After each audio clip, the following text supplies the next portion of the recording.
Hi guys, welcome to another video. Continuing on with Tales from the Crypt, Season 1, Episode 4. This one's called Only Sin Deep. It's not the greatest there, it's decent. It's decent. Out of the first 4 episodes, it's probably the weakest. It's directed by Howard Deutsch, though. He's a decent director. He's been directing ever since the 80s. I think he did Pretty in Pink.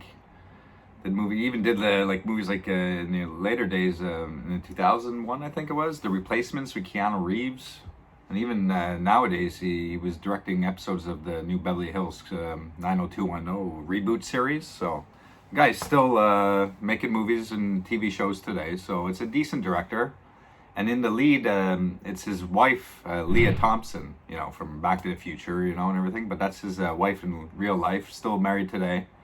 So she got the lead role as the hooker at the beginning, and this episode's around 27 minutes.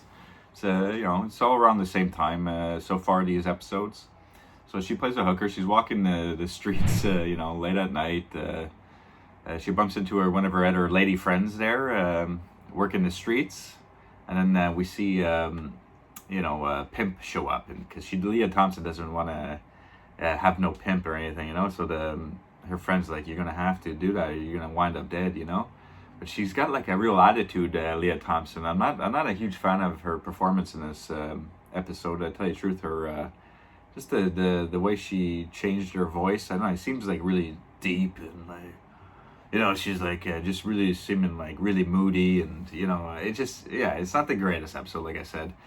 So at the beginning, she's being harassed by the pimp, and she's like, no, I don't want anything to do with you. So she's talking with her friend, and she sees a rich guy getting out of the limo across the street, and she's envious of that life, She's like, watch me, I'm gonna get that, So she goes walking back up to the pimp, come in the laneway.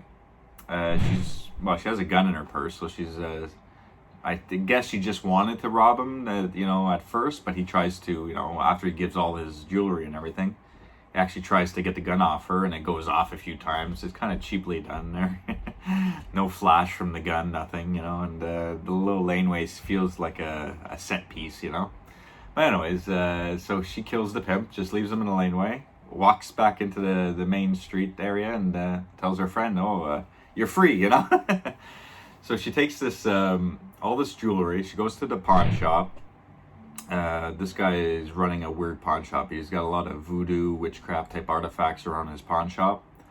And while she's in there, actually, while he's looking over the jewelry, some woman dressed all in black, like she was at a funeral, comes in swinging at him. You bastard, So we're not sure what that's all about. She walks out.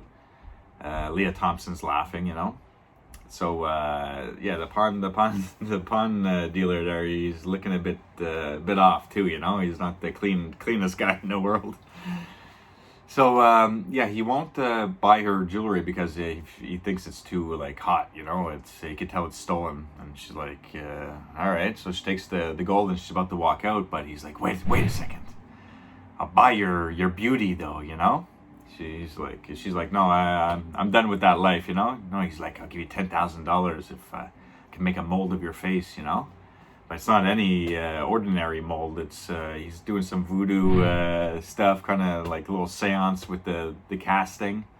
So she's in the chair, whatever, 10 grand, he makes a mold of my face, whatever, So, but just like a regular pawn ticket, she could give back the 10,000 plus 12% to reclaim the mold for beauty. She has 4 months, and one day after that, it's over. And what we find out is she starts aging after 4 months, really rapidly too, So it's a decent episode. They're not too bad.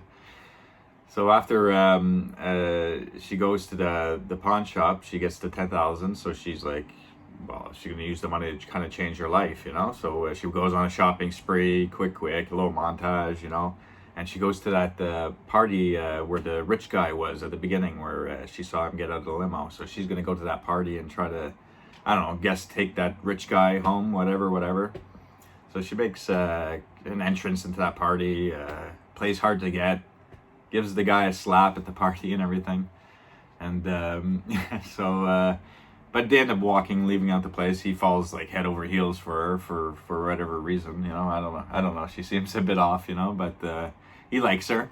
So they kind of take off, and it's like, but also like you see the pawn shop dealer. He what he does with the castings of the mold, it's to his wife is dead, but he has the body, almost like a Norman Bates situation. Has the body in back of his pawn shop, and he needs to take people's beauty to, I don't know, just like she'll never be resurrected. She's always going to stay dead, but to kind of like maintain her beauty and not not for her to start kind of like decomposing and whatnot. But before he gets Leah Thompson's beauty, she is like decomposed. She looks like a corpse from the ground. So after he gets her beauty, she's like a bit revived, but I mean she's still dead in her coffin. She just looks still like maybe the first day that she died. So she's still like well done up now. So Leah Thompson's having a good time for the 4 months. She's living it up with the rich guy, and the day after the 4 months is up, she starts seeing in the mirror and stuff like that. She's starting to see like aging, and she's supposed to be like only 21. So she's like, what the heck is going on, So she goes and sees like a doctor, and he tells her, have you done anything, put anything chemical on your face? Can you think of anything that's maybe causing this? So right away she thinks of like the mold casting there that was performed on her face. So she rushes back there with like the pawn ticket, and he's like, no, sorry, and all that. And she pulls out the gun, she's ready to kill everyone in this little episode. So she's like threatening him, and he's like, okay, I can perform the procedure, but it's going to be $100,000 or something crazy like that. But at this moment, her face is really looking hideous, and she has like the black get-up, or like a funeral get-up, like almost like the first lady that was kind of like attacking the pawn shop owner before, when she was trying to sell the jewelry. So now she's in that woman's spot, and she knows why that woman was angry at the time. So he'll do it for $100,000. So she rushes back to her place, where she lives with that rich guy. She takes all the jewelry from the place and all the the hidden spots where he keeps money around the house. But while she's doing this, he comes home. He's like, what the hell's going on? What the fuck? She's smashing mirrors too. She's just like so hideous she can't look at herself. So she has all the the money and jewelry, and he's like, I'm gonna call the cops, because he actually can't even recognize her. He's like, who are you? Because she's so old looking now. So she just like unloads about 6-7 shots into this poor bastard. There he goes. And she heads out of there, but the gun slips out of her purse.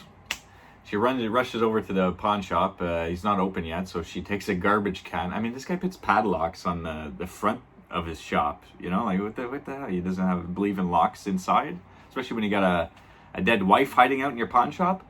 So she just like a crappy old trash guy and breaks the door there and makes her way in. She sees the wife now all done up, because of her beauty. So she's done up. She looks fresh. And he's like, the pawn owner's, explaining everything, and she's like, okay, here's all the money, here's the jewelry, now give me back my beauty. And he's like, well, I could do that, but he shows her the front page, because she's wanted for the prints off the gun for killing that her boyfriend or whatever. So he shows her the front page of the paper, and he's like, I could give you back your face, but do you really want it? Because everyone's looking for her now. For murder. So she walks out of there in disbelief, but because a pawn shop owner is friends with a cop, he comes in for a coffee every now and again. So he comes in, and she's like, he goes in the front, and she's like, can't believe it, she's like, I can't even get back my face because I'll be arrested instantly, so the only way she can actually live a free life is with this hideous face. So she takes the molding, the casting of her face, and she walks out in the streets, of LA. And she's like, she looks delirious, she's walking the street with that molding. And then her friend from the beginning, the other hooker that she was talking to, bumps into her, but she doesn't recognize her either, and she drops the molding, and she's like, look where you're going, you ugly bitch, But she's trying to pick up all the pieces off the ground. I mean, she's just like, her life is over. She's just in disbelief of what the heck just happened, throughout this episode. But yeah, it's a decent little episode. Like I said, it's not the strongest one out of the first 4 episodes, but you know, there are, as we go on through the seasons, there are weaker episodes for sure. But yeah, this one was released June 14th, 1989, and it kind of feels, you know, it feels its date a bit there. But yeah, overall, it's a decent episode, and I'm sure people that know this show, you know, remember this one. And I found it weird because this one's called Only Sin Deep, and I know there's another episode later on called Only Skin Deep. So yeah, it's similar titles, and we'll get to that episode later on. But just wanted to thank everyone for watching, and let me know what you think. And till next time, guys, take care. Bye. I don't wanna take it anymore. I'll just lay here locked behind the door. Just no time to stop and get away. 'Cause I work so hard to make it every day. Ooh. Ooh.